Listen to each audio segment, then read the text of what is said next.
Maswera sei mhuri yeZimbabwe.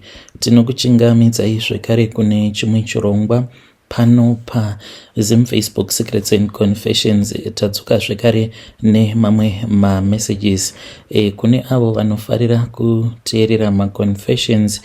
Ndine page iro randagadzira kuFacebook.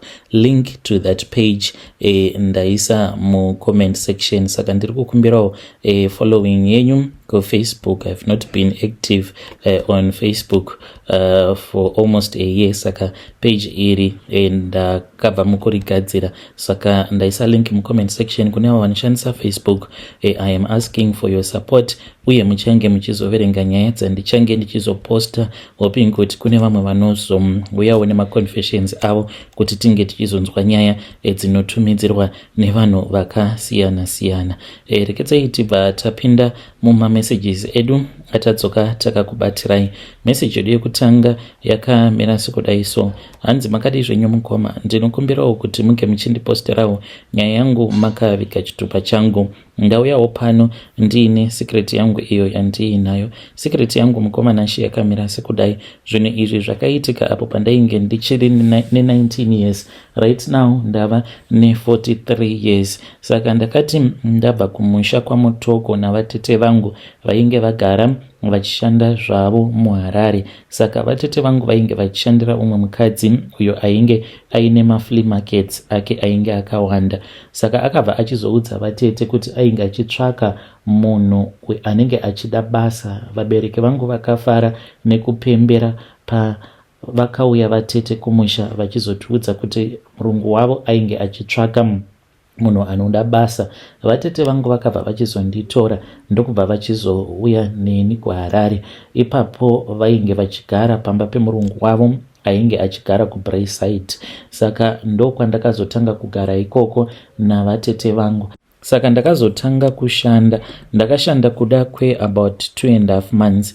Then ndokubva ndachizoudzwa nemurungu wavatete kuti zvinhu sezvo zvainge zvisiri kufamba zvakanaka kuflea market, ainge achida kumbondimisa basa. Akanditi unenge wava kufanira kuti unge uchishanda navatete vako, then munenge muchishanda muchibatsirana mabasa ose epamba. Saka ndainge ndichishanda navatete, asi chandakazoona ndechekuti basa racho mukoma rainge risina kuwanda, and most of the times ndaingogara zvangu ndakarara. Saka yaizoti kana yava month end zvino kuti ndinge ndichizokwanisa kuti mari yangu yepay ndinoida apa uchingoonekwa uchiswera wakarara, zvainge zvava kunetsa. Saka ndakabva ndachizoti nerimwe zuva ndakabuda ari makuseni mushure mekunge murungu wandaishandira abudawo. Ndikati zvaabuda kudai watovawo mukana wangu wekuti ndinge ndichifamba ndichitsvaka basa. Ndakabva ndachizotanga kufamba ndichitsvaka basa. Ndakazosangana nevamwe baba avo vainge vachigara munharaunda imomo mandainge ndichigara. Then vakabva vachizondibvunza kuti ndainge ndichienda kupi. Ndakavaudza kuti ndainge ndichitsvaka basa. Vakanditi kana ndichida basa vaikwanisa kuzondibatsira nekuti ivo vainge vaine organization iyo yavainge vachishanda nayo. Saka ndakabvuma. Vakati organization iyi inobatsira vanhu vanotambudzika. Vakabva vachizotanga kupota vachindipa mari. Pandakaona kuti mari yandaipiwa yainge iri mari yainge yakawanda kutodarika mari iyo yainge ichipiwa vatete vangu. Saka ndakazonzi nababa ivavo takazogumisidzira tava kufambidzana. Vakanditi vainge vasingadi kuti ndinge ndichiudza vatete vangu kuti vainge vachindipa mari. Saka mukoma nashe vaindipa mari. Takazotanga kurara tose. Baba ava vainge vaine mabusinesses avo. Vakabva vachizonditi vainge vachida kuti tinge tichizoenda kushop kwavo. Vainge vaine masupermarket avo muHarare. Saka pavakanditi vainge vachida kuti tinge tichienda kushop kwavo, ndakaramba ndikati kwete, zvanhasi hazviiti. Vakanditi why? Ndikabva ndachizovaudza kuti nekuda kwekuti ndainge ndiri kumazuva angu zvainge zvisingaite kuti tinge tichienda tinge tichizonorara tose because vaida kuti tinge tichizoenda kushop kwavo uri usiku. Vakanditi hazvina basa. Vakazondifonera, it was somewhere past 4 p.m.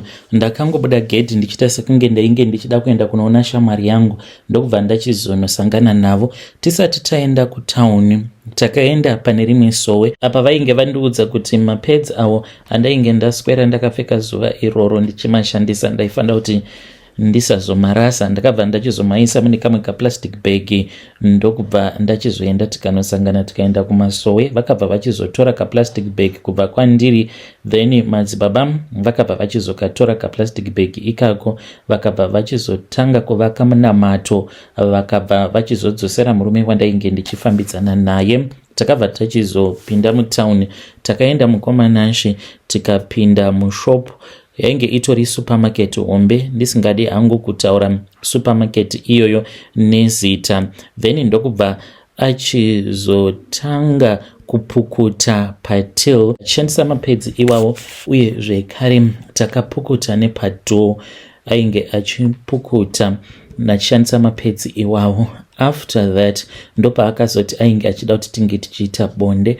Akabva anditora akabva achizondigadzika pamusoro petil paya pekuti kana munhu uchitenga zvinhu tinenge tichiisa zvinhu zvako tichizozviisa mumaplastic bag. Ndopa ainge akandigarisa ipapo akatanga kurara neni. Apedza kurara neni akapukutira sikarudzi yake pamusoro petil, ndokubva achizotora chimwe chijira chered kwava kubva achizopukuta apo painge pazara neropa. Takazobuda mutown, I think it was somewhere past 11 tichidzokera kuBraeside. Akazondipa mari yainge yakawanda. Mari iyoyo ndiyo yandakazonopa vabereki vangu, ndikabva ndachizovaudza kuti vange vachizotenga mombe dziri mudanga medu dzakatobva pamari iyo yandakapiwa. Vabereki vangu vakazotenga mombe. Dambudziko randakazosangana naro mukukura kwangu nderekuti ndakazoti ndaroorwa. Sikarudzi yemurume wangu aingoti kana akada kupinda mandiri yaisashanda aitongorasira mbeu achiri panze. Tisati tatomboriita bonde takagara kwemakore akawanda tichitadza kuita bonde tose, asi aiti kana akarara pasaidi neni kutomubata waitoona kutoti murume chaiye, asi kungoti chiuyai pamusoro zvaibva zvachizotoramba zvachose. Ende ndakaita makore akati one day ndichitoona kutoti panapa ndiri kutoshandisiwa nezvinhu zveusiku. Vedare ndo message iyo yandakatumidzirwa ichibva kuna vanzvadzi vedu. Hanzi ndaitoona kuti pano zviri kuitika izvi ndiri kutoshandiswa nezvinhu zveusiku. Zvakangooma azvo vedu we. Ngatitaurei nezvayo nyaya iyi mucomment section. Chinhu chinonzi mari chakaoma. Rekedzai tibva taenda panyedu inotevera. Nyedu inotevera yakamira sekudai so. Hanzi makadi zvenyu mukoma, ndinokumbirawo kuti muge muchindiposterawo nyaya yangu makaviga chitupa changu. Kunyangwe zvikanzi nyaya iyi kana kunyangwe dai ndanga ndiri inini ndikanzwa ichitaurwa neumwe munhu, handingambobvumi kuti inyaya yechokwadi, but izvi ndo zvakaitika kwandiri. Zita rangu muchanditi Memory, uye zvekare ndainge ndichishanda as a nurse apo pandainge ndichiri kuZimu. Saka pane zvakaitika pamakore 12 apo pandakabva college as a nurse ndikatanga kushanda pane chimwe chipatara. Ndichachinja nzvimbo umo mazvakaitikira zvinhu izvi, asi pari zvino ndine makore 53 years ekuberekwa. Zvinhu izvi zvakaitika kubva mugore ra1994 kunosvika mugore ra2006 ndichizobuda munyika mainge muri mugore ra2007. Saka paiva neumwe murume uyo aipota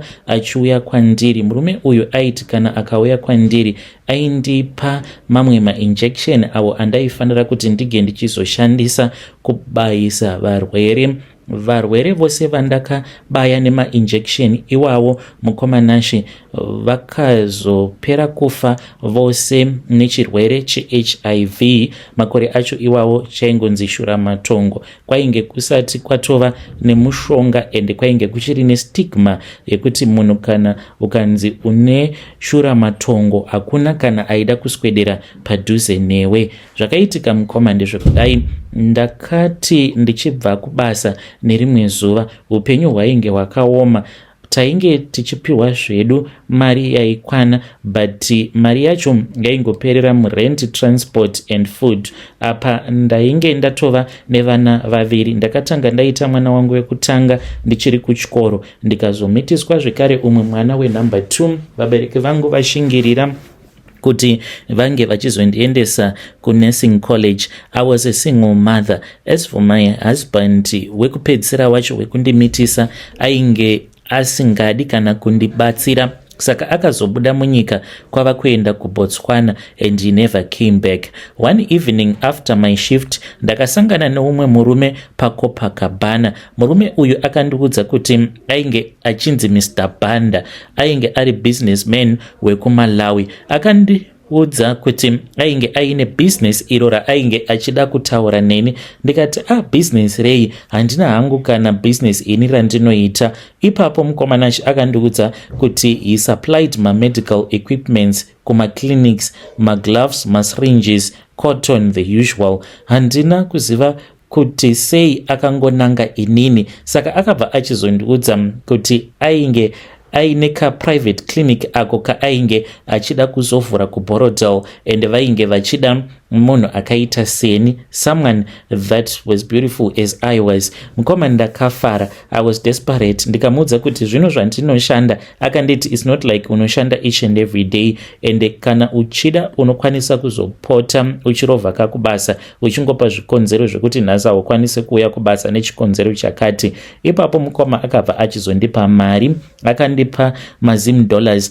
Yainge ichiri mari yaitenga makore acho iwawo. Andipa mari kudaro akabva achizondiudza kuti ainge achiziva pandainge ndichigara. Zvechokwadi a few weeks later akauya akasvika pamba pandainge ndichigara ndisipo. Ndakazoti ndabva kubasa ndipo pandakanzwa mwana walandlord achindiudza kuti painge pambosvika umwe murume ainge aine Benz yeblack, akapfeka sutu yeblack achinditsvaka. Saka ndakazoti it's okay. Akazodzoka usiku hwacho ihwohwo, it was somewhere kuma past 9 p.m. ndokubva ndachizoti pindai henyu mumba, manga muchiti kudii. Ndakati anga achipinda mumba because akauya nemudzimai wake ainge ari wechirudzi zvekare. Vakandiudza kuti they were part of a global research project, saka vainge vachida kuti ndinge ndichizotanga kuvashandira the very next day. Ipapo mukomanashi vakandisiyira mari zvekare mushure mekunge andipa iya mari iyo yaainge akandipa. Saka akanditi mangwana otorovha kubasa. Ndakabva ndachizokumbira kubasa kuti ndainge ndisinganzwi zvakanaka, saka matron wataishanda naye ainge ari munhu ainge achinzwisisa. Ndakarovha kubasa ndikaenda kuBorodale kwainge kuine kamwe ka private clinic ako kainge kavhurwa. Ka clinic aka painge patongori pamba but kari ka private clinic. Ndasvika kuya ndopa ndakaona kuti mune imwe kombi mainge muine maboxes awa mainge muine masterile boxes, uye zvekare ainge akanyorwa kunzi Biomed International. Saka ndakanzi ndaifanira kuti ndige ndichibatsirana nevamwe varume vainge varipo, vainge vari vaviri. Ndiko kainge kari kekutotanga kutoonawo muNigerian in real life because my Nigerian ndaingomazivira mumaNigerian movies. Ndakatanga kubatsirana navo tikaburutsa tichiisa mabox iwawo mumba. Zvaida kuiswa mufiriji tichiisa mufiriji, zvaida kuiswa mupantry taisa mupantry, nekuti vainge vati tinge tichishandisa pantry kuisa mamwe mamedical equipment. Saka ndainge ndava kuti mamwe mazuva ndinoenda kubasa kuBorodale, mamwe mazuva ndinoenda kuParere Nyatwa. Ipapo mukomanashi ndakabva ndachizotengerwa motikari. Saka vakabva vachizonditi after mwedzi yakati mushure mekunge ndatanga kuvashandira, vakabva vachizoti kwandiri vainge vachida kuti ndinge ndichizovabatsira. Vakanditi iyo Biomed International yainge iri pakati pekuita matest. Vakanditi matest awa they want to see ma blood reactions anoitika muma-African. Vakanditi vainge vachida kuti ndinge ndichivabatsira. Ndikati zvino kana kuine experiment inenge ichifanira kuti inge ichizoitwa, hurumende inenge isingafaniri kuti inge ichizviziva here? Akanditi no, this is a secret experiment that is being done by this Biomed company. Ndikati home, ndakabva ndachizoudzwa kuti per patient ndainge ndiine mari yandainge ndichazopiwa, but mari iyi ndainge ndichazoipiwa like ichizoitwa rate from ma-US dollars kuma-sim dollars. Makore acho iwawo zve-US dollar rainge risitomborina kana basa muZimbabwe. Ndakanzi per patient uyo wandinenge ndichazobaya ndichishandisa ma-syringes iwawo ndainge ndichazopiwa $30. Mukoma nashi ndaitora ma-syringe angu kazhinji, ndaitora ma-syringe angu 3 makuseni apo pandinenge ndava kuenda kubasa kuchipatara kwehurumende kwandainge ndichishanda. Saka ndaibaya mapatient iwawo pandinenge ndichivapa medication dzavo. Kunze kwekuti ndinge ndichishandisa ma-syringes epachipatara, ndaishandisa angu awo andinenge ndaenda nawo kuchipatara. Saka ndakatanga kuona kuti vanhu ava vandaibaya nema-injection iwawo, ndinorangarira umwe mukadzi uyu mukoma ainge asingatomborwari zvekudaro. Mukadzi uyu akauya achirwara nemalaria, saka takamutrita normal, tikamubaya injection ye-quinine, then after that ndakazomubaya zvekare neinjection iro randainge ndakapiwa, ndikashandisa syringe randainge ndakabva naro kuBorodal ndakapiwa navaBhanda. Saka mukadzi uyu 3 months later on she got admitted again into the hospital. Pandakamuona mukoma ndakavhunduka ndikatomunzvenga. Pandakamuona ndakashamisika. She was being pushed ari pawheelchair. Mukadzi uyu akashayika because of AIDS, ainge ava ne-HIV AIDS within a couple of months. Saka pandakamuona ndakangoti zvimwe kuda maybe ainge agara ari munhu ainge aine chirwere cheshura matongo. Zvinhu izvi zvakaramba zvichingoitika. Ndakatanga kunotisa a pattern yekuti munhu wose uyo wandaibaya nema-injection awo andaipiwa navaBhanda, munhu iyeye aigumisidzira ava kurwara ne-HIV and AIDS. Pane umwe murume uyo akauya ainge aita accident and he was in our hospital for only 1 month. Ainge akuvara gumbo. Saka ndakaenda kuwadi kwaainge ari ndichida kunoona shamwari yangu. Pandakamuona mukoma ndakangonzwa hana yangu ichirova. Saka ndainge ndakanzi navaBhanda, kana uine patient yaunenge uchitrita, kana ukanzwa hana yako ichirova unofanira kuti unge uchimubaya munhu iyeye. Saka ndakabva ndachizotarisa, ndikatarisa ndikaona ndisingaoni munhu, ndopandakabva ndachizoburitsa syringe iya ndikabva ndamubaya murume iyeye. Handifi ndakamukanganwa. Ndikangoti the very next day pandakazodzokerako ndichida kunocheka kuti ainge ava sei, ndo pandakaona kuti munhu ainge atowonda, like aiwonda each and every hour. Akabatwa nechirwere che-HIV and AIDS. Zvinhu izvi mukoma ndakazviita kwemakore nemakore. Ndakasvika pakutenga imba iyo yandakatenga kubva pamurungu. Imba iyi ndakaitenga muAvondale. Ndikatanga kuita business rekuti kana ndikatenga imba ndotengesa. Fungai kuti as a nurse uchiita business rekutenga dzimba uchitengesa, ndichingospina ndichitenderedza mari. Asi ma-injection awa atainge tichibaya vanhu, taibaya ma-injection vanhu avo vanenge vari muma-public hospitals. Ku-private clinic iyo yekuBorodal ndinganyepa mukoma, tainge tisingatobvumidzwe kutoti tinge tichitoshandisa ma-medical equipment iwawo awo anenge aine chidhindo chikambani iyoyo. Asi taiita ma-experiment acho iwawo tichimaitira muma-government hospital. Ndakazotogumisidzira ndazototanga kutoshandidzana neumwe mukadzi kwacho chaiko kwaainge achishandira handingatauri, asi ainge ari nurse. Saka iye ndaimupa zvekare ma-injection iwawo because ndakanzi ndinge ndichitsvaka umwe munhu anenge achibva kusaidi rekumateveleland. Saka ndaipota ndichimuendesera ma-injections ainge achingobaya vakadzi vainge vaine pamuviri. It's like experiment yacho yainge iri yekuunza HIV muAfrica. By 2006 mukoma, I was mentally unstable.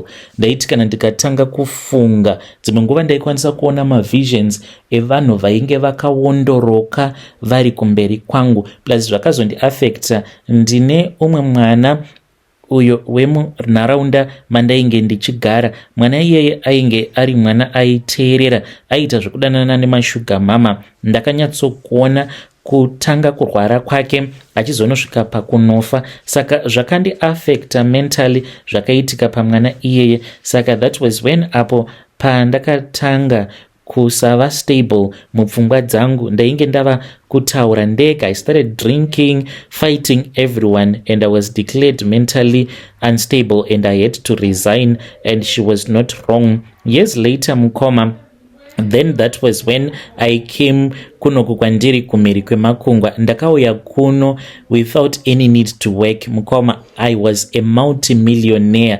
By the time pandakauya kuno kumiri kwemakungwa, ndainge ndiine 5 properties that were in my name that I ended up putting on the market. Then ndauya kuno after I had sold my properties, ndakabva ndachizotenga dzimba and I got into real estate. Andidi kana kuswedera padhuze nechipatara because it traumatizes me. Kana ndikaona kana injection ndinotanga kufunga zvandakaita. Chandoda kungoziva mukoma ndechekuti vanhu ava vakandishandisa vaiva masatanist here kana kuti it was just a normal experiment zvinoitwa nemakambani like anenge achida kuti munyika munge muchizova nechirwere. It still confuses me to this day, and ndinogara ndichizvibvunza kuti saka pandichafa kana ndikanzi ndazoita one-on-one naMwari ndichavati kudii. Dai zvaibvira mukoma, pandichafa ndongofa zvekungoti ndafa, no kuzotongwa, no kuenda ugehena kana kuenda kudenga, so that I just don't exist anymore, to be wiped out of existence because I am not ready to face the judgment that I know is waiting for me. Vanhu vazhinji mukoma vakabatira chirwere cheHIV. Kubva ipapo ndakatanga kubaya vanhu mugore ra1994 kunosvika late 2005-2006. vanhu vandainge ndichibaya ndichivashandisira ma-injection ivavo, they stood no chance mukoma. I don't know how many homes I destroyed, how many orphans were orphaned because of me, because makore acho iwawo mukoma AIDS yaiuraya kani, ende makore acho iwawo waiti kana ukanzi waita shura matongo, it meant death certificate. Ndokusaka ndichiti ipapo ndakatomboita sekunge munhu ava kupenga, because ndaiti kana ndikavhara maso angu ndaiona vanhu vainge vakawondoroka vachifamba zvishoma nezvishoma vachiuya kwandiri. Pane pamwe pandakamboendeswa kuwaterfalls kwainge kuine imwe home yainge yavako, saka takaendako. I think kwainge kuchinzi kumashambanzou, kwainge kuri kuseri kweRoman Catholic, because I remember kuti takatodarika tichitotora mamwe mafata nemasista epaRoman Catholic tikabva tachizoendapo pamashambanzou tichinoita an outreach program. Saka zvakandipa imwe trauma, because vanhu vose vainge varipo vainge vachirwara neHIV, because makore acho iwawo kwainge kusina mushonga. Saka vaingoti kana uine HIV vaingokutora then mogara panzvimbo imwe chete vachizama kuti vange vachicontaina kuti vanhu vanenge vaine full blown HIV and AIDS vasazoenda kunze vachinotapurira vamwe vanhu chirwere. Saka tiripo ipapo mukoma, I could not even function because I was traumatized.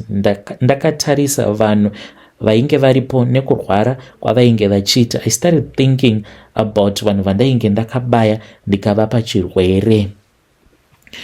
Hey vedare, ndo message iyo yandakatumidzirwa ichibva kuna vanzvadzi vedu. Yo zvakangoma hazvo vedu we. ivo vari kuti vari kuda kungoziva kuti zvose izvi zvakaitika zvavakanzi vange vachiita zvine satanism mukati here kana kuti it was just a normal experiment. Munozviona sei? Zvimwe kudai yainge iri experiment imi yaiitwa kuti vange vachida kuona kuti kana munhu akabayiwa neinjection inenge iri contaminated then what will happen to that person. Sandizvo zvinhu zvakangoitwawo here pama-issues eCovid kuti all of a sudden kwakangonzi kwatova nechirwere chavako. Is it not the same thing?